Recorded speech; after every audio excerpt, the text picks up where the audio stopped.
कत्वा और ल्यप प्रत्यय को समझेंगे। कत्वा और ल्यप प्रत्यय का प्रयोग ऐसे वाक्यों में होता है जहां कर या कर के अर्थ को बताया जाए। यानी साधारण भाषा में आप समझ लीजिए कि जिन वाक्यों में दो क्रियाओं का होना पाया जाए वहां पर ल्यप प्रत्यय और कत्वा प्रत्यय से बने हुए शब्दों का प्रयोग होता है। अब आप कहेंगे कि ये कैसे, दो क्रियाएं कैसे हो सकती हैं एक वाक्य में। चलिए एक उदाहरण देते हैं कि अहम भोजनम कृत्वा विद्यालयम गमिष्यामि, मैं भोजन करके विद्यालय जाऊंगा। तो यहाँ दो क्रियाएं हैं, एक क्रिया है भोजन करना और दूसरी क्रिया है विद्यालय जाना। मैं भोजन करके विद्यालय जाऊंगा, तो यहाँ करके शब्द आया। यानी जहां पर दो क्रियाओं का होना पाया जाए वहां प्रथम क्रिया में कत्वा एवं ल्यप प्रत्यय से बने हुए शब्द प्रयोग में लिए जाते हैं।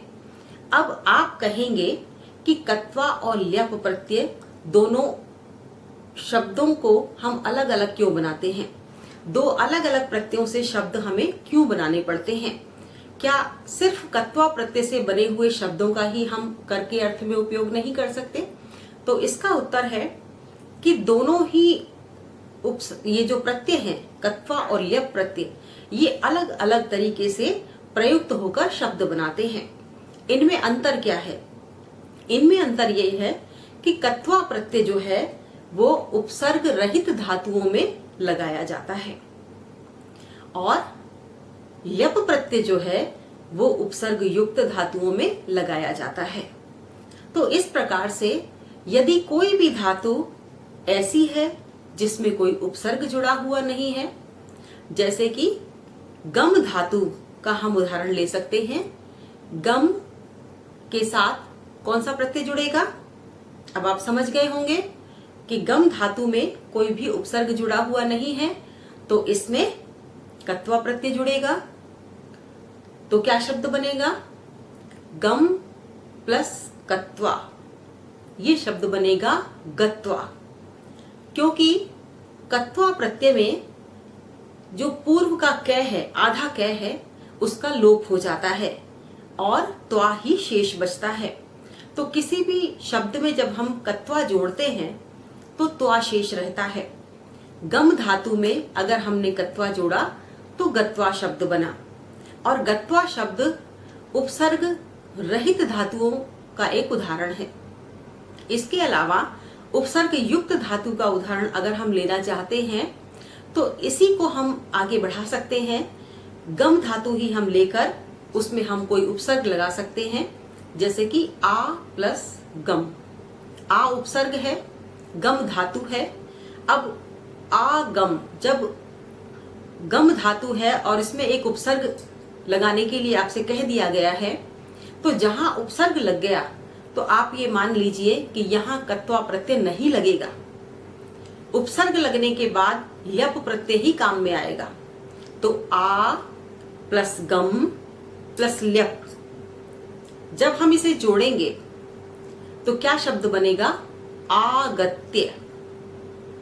आगत्य शब्द क्यों बनेगा? क्योंकि ल्यप प्रत्यय में अंत का य ही शेष रहता है। आधा लय जिसका लोप हो जाता है, अंतिम प जो कि हलंत है उसका भी लोप हो जाता है, मात्र यह शब्द बचता है। और यही ल्यप प्रत्यय की पहचान है कि जिस शब्द के पीछे यह जुड़ा हुआ हो और लगभग वो भूतकालिक शब्द हो या किसी कार्य को करके या कार्य पूर्ण होने की स्थिति को दर्शाता हो, तो उसमें ल्यप प्रत्यय जुड़ा हुआ है। और यदि उपसर्ग रहित धातु है और कार्य पूर्ण हो जाने की स्थिति के अर्थ को दर्शा रही है, तो उसमें अंत में त्वा भी दिखाई दे रहा है आपको, तो उसमें कत्वा प्रत्यय जुड़ा हुआ है। तो ये कत्वा और ल्यप के दोनों के उदाहरण हैं और दोनों में अंतर भी है। हम इस अंतर को स्पष्ट रूप से समझ लेंगे तो निश्चित तौर पर हम कत्वा और ल्यप प्रत्ययों का प्रयोग सही रूप से करना सीख लेंगे। तो चलिए अब कत्वा प्रत्यय की क्या परिभाषा दे रखी है, किस प्रकार से कत्वा प्रत्यय का उपयोग होता है, हम बात करते हैं। कत्वा प्रत्यय में से प्रथम वर्ण कै का लोप होकर केवल त्वा शेष रहता है। पूर्वकालिक क्रिया को बनाने के लिए कर या कर के अर्थ में उपसर्ग रहित क्रियाओं में, उपसर्ग रहित क्रिया शब्दों में कत्वा प्रत्यय जोड़ा जाता है। इस प्रत्यय से बना हुआ शब्द अव्यय शब्द होता है, अतः उसके रूप नहीं चलते। अव्यय शब्द क्या होते हैं ये मैं आपको अगले वीडियो में बताऊंगी। मूल रूप से आप इसे समझ लीजिए कि अव्यय शब्द वे होते हैं जो लिंग वचन कारक के अनुसार बदलते नहीं हैं, परिवर्तित नहीं होते हैं। तो जब हम कत्वा प्रत्यय जोड़ते हैं तो इस प्रकार का एक अव्यय शब्द बन जाता है। सामान्य रूप में कत्वा प्रत्यय की पहचान यही है कि वो उपसर्ग रहित धातुओं में जोड़ा जाता है और कर या करके का अर्थ प्रस्तुत करता है। और लगभग जो धातु बनती है या जो शब्द, इस धातु से जो शब्द बनते हैं प्रत्यय जोड़ने के बाद वो पूर्वकालिक क्रिया बनती है, यानी किसी कार्य को के हो जाने का या किसी दो कार्यों के होने का प्रमाण प्रस्तुत करती है। जिस प्रकार से मैंने आपको उदाहरण बताया कि मैं भोजन करके विद्यालय जाऊंगा। अब ल्यप प्रत्यय के बारे में हम बात करते हैं। ल्यप प्रत्यय कत्वा के स्थान पर ही प्रयुक्त होता है। जब क्रिया धातु से पूर्व कोई उपसर्ग जुड़ा होता है तो वहां कत्वा प्रत्यय नहीं जुड़ता है, बल्कि ल्यप प्रत्यय जोड़ा जाता है। ल्यप प्रत्यय भी कर या कर के अर्थ में ही होता है। इस ल्यप प्रत्यय के जोड़े जाने से भी पूर्वकालिक क्रिया का ही रूप बनता है। ल्यप प्रत्यय में से लय तथा पै का लोप हो जाने पर केवल यह शेष बचता है। और यही हमने बात की कि ल्यप प्रत्यय उपसर्ग युक्त धातुओं में बनता है, यानी जिस धातु में उपसर्ग जुड़ा हुआ है उसमें ल्यप प्रत्यय लगाया जाता है। और ये भी पूर्वकालिक जो क्रिया है उसका बोध कराता है। और इसका भी अर्थ यही होता है कि कर या कर के अर्थ को प्रदर्शित करता है। जिस प्रकार से हमने बात की कि मैं विद्यालय से आकर भोजन करूंगा, अहम विद्यालयात आगत्य भोजनम करिष्यामि। यहाँ पर आगत्य शब्द लग गया क्योंकि आ प्लस गम उपसर्ग युक्त धातु है, इसलिए ल्यप प्रत्यय का प्रयोग करते हुए हमने आगत्य शब्द बनाया। तो इस प्रकार से कत्वा और ल्यप प्रत्यय को हम समझ सकते हैं। अब इसे अच्छी तरह से समझने के लिए आइए हम अन्य उदाहरणों पर चर्चा करते हैं। अन्य उदाहरण इसके देखते हैं कि किस प्रकार से शब्द बनते हैं। कत्वा प्रत्यय से पूर्वकालिक क्रियापद के जो रूप बने हुए हैं, आइए उस पर चर्चा करें। जैसे हमने गम धातु ली थी, धातु है गम, गम का अर्थ होता है जाना, और इसमें जब प्रत्यय जोड़ा हमने कत्वा तो शब्द बन गया गत्वा, जिसका अर्थ हुआ जाकर। क्योंकि कत्वा प्रत्यय जुड़ने के बाद कर या कर के अर्थ प्रयुक्त होता है या बताया जाता है। अब दूसरा शब्द है कृत्वा। कृत्वा कैसे बनेगा? इसमें धातु है क्री और जो प्रत्यय है वो है कत्वा, दोनों को जोड़ा तो बन गया कृत्वा। इसका अर्थ हुआ करके।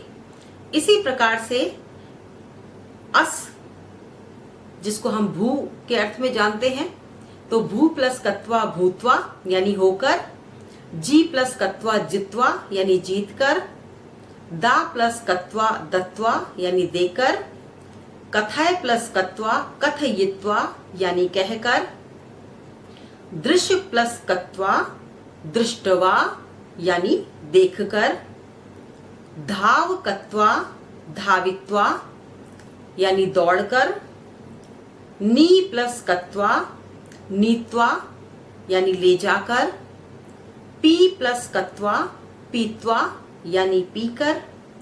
पठ प्लस कत्वा, पठित्वा यानी पढ़कर।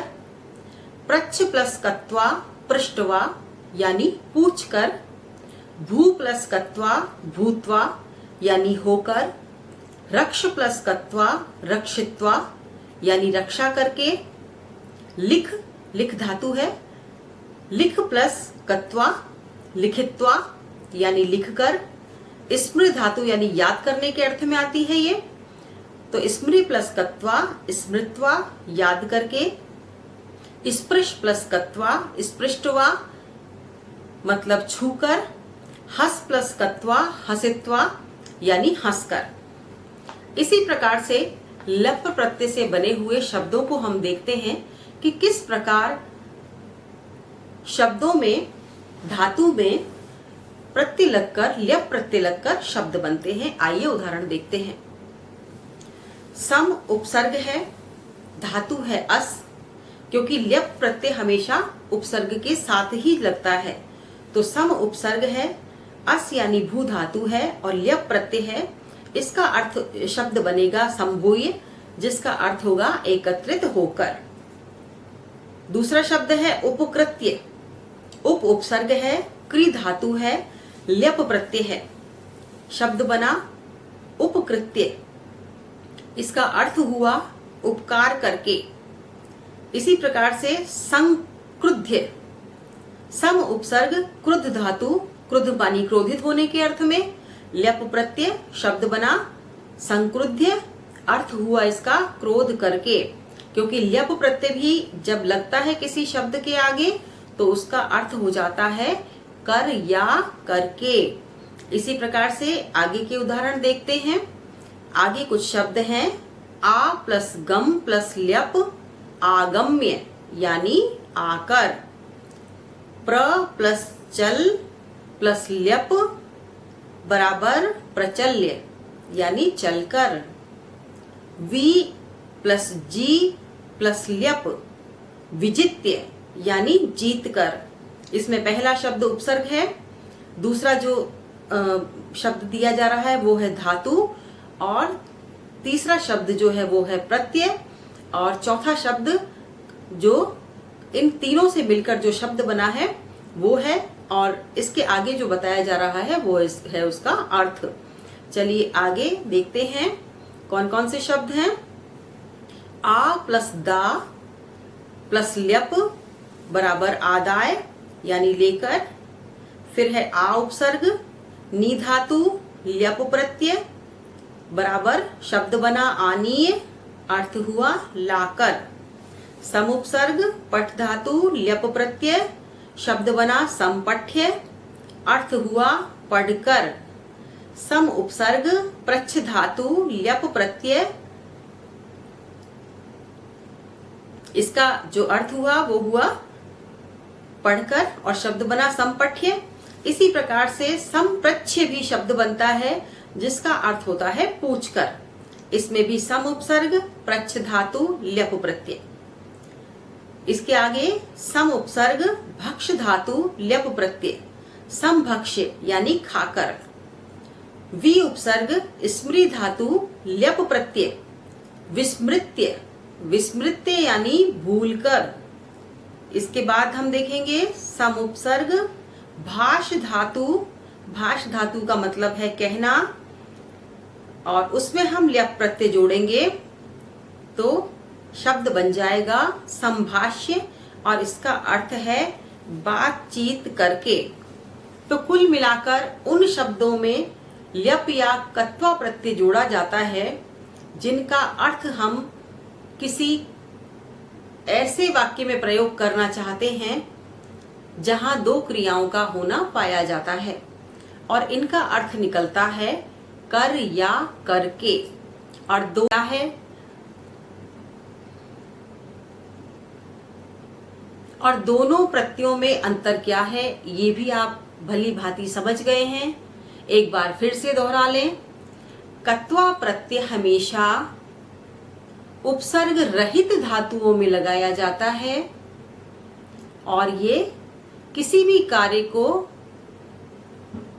करने और करके का अर्थ प्रदान करता है, यानी पूर्वकालिक क्रिया बना देता है।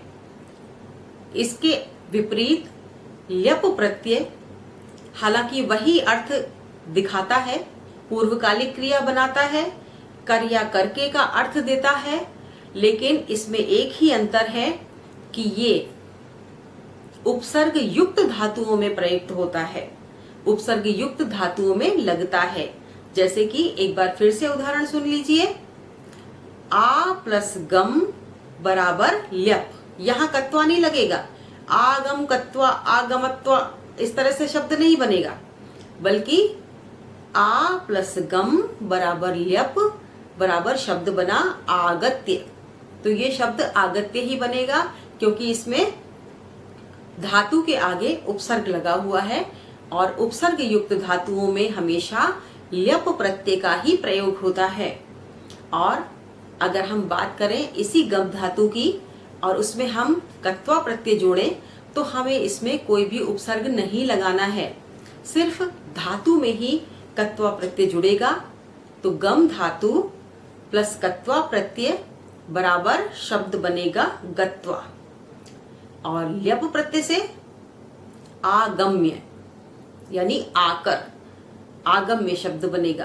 तो ये कत्वा और ल्यप प्रत्यय का अंतर है। हमें हमेशा याद रखना है कि कत्वा प्रत्यय उपसर्ग युक्त धातुओं में नहीं लगेगा, उपसर्ग रहित धातुओं में लगेगा, और ल्यप प्रत्यय उपसर्ग युक्त धातुओं में लगेगा, उपसर्ग रहित धातुओं में नहीं लगेगा, क्योंकि अधिकतर लोग इसी में गलती कर जाते हैं। और यहीं पर गलती होती है कि हम उपसर्ग युक्त धातु में कौन सा प्रत्यय लगाना है ये नहीं समझ पाते। तो स्पष्ट रूप से इसको ध्यान रखें कि कत्वा प्रत्यय में धातु में कोई उपसर्ग नहीं जोड़ा जाता है, और ल्यप प्रत्यय में उपसर्ग के बिना ल्यप प्रत्यय नहीं लगाया जाता है। तो फिर से सुन ले, उपसर्ग युक्त धातुओं में कत्वा प्रत्यय नहीं लगेगा और उपसर्ग रहित धातुओं में ल्यप प्रत्यय नहीं लगेगा, यानी उपसर्ग युक्त धातुओं में ल्यप प्रत्यय लगेगा और उपसर्ग रहित धातुओं में कत्वा प्रत्यय का प्रयोग होगा। उदाहरण आपने इसके देख ही लिए हैं, तो इसको दोहराइए और इसे याद कीजिए। प्रश्न भी इसी तरह से पूछे जाते हैं। आपको उपसर्ग और धातु दे दी जाती है और प्लस प्रत्यय भी लिख दिया जाता है कि धातु उपसर्ग प्लस प्रत्यय। अब शब्द कौन सा बनेगा वो आपको बनाना होता है। तो आप इसके उदाहरण बहुत अच्छी तरह से पढ़ लीजिए। या फिर कई बार एक शब्द दे दिया जाता है और आपसे कहा जाता है कि इसमें प्रकृति प्रत्यय अलग कीजिए, यानी आप ये बताइए कि इसमें उपसर्ग कौन सा है, इसमें मूल धातु कौन सी है और इसमें प्रत्यय कौन सा जुड़ा हुआ है। तो दो ही प्रकार के प्रश्न आते हैं।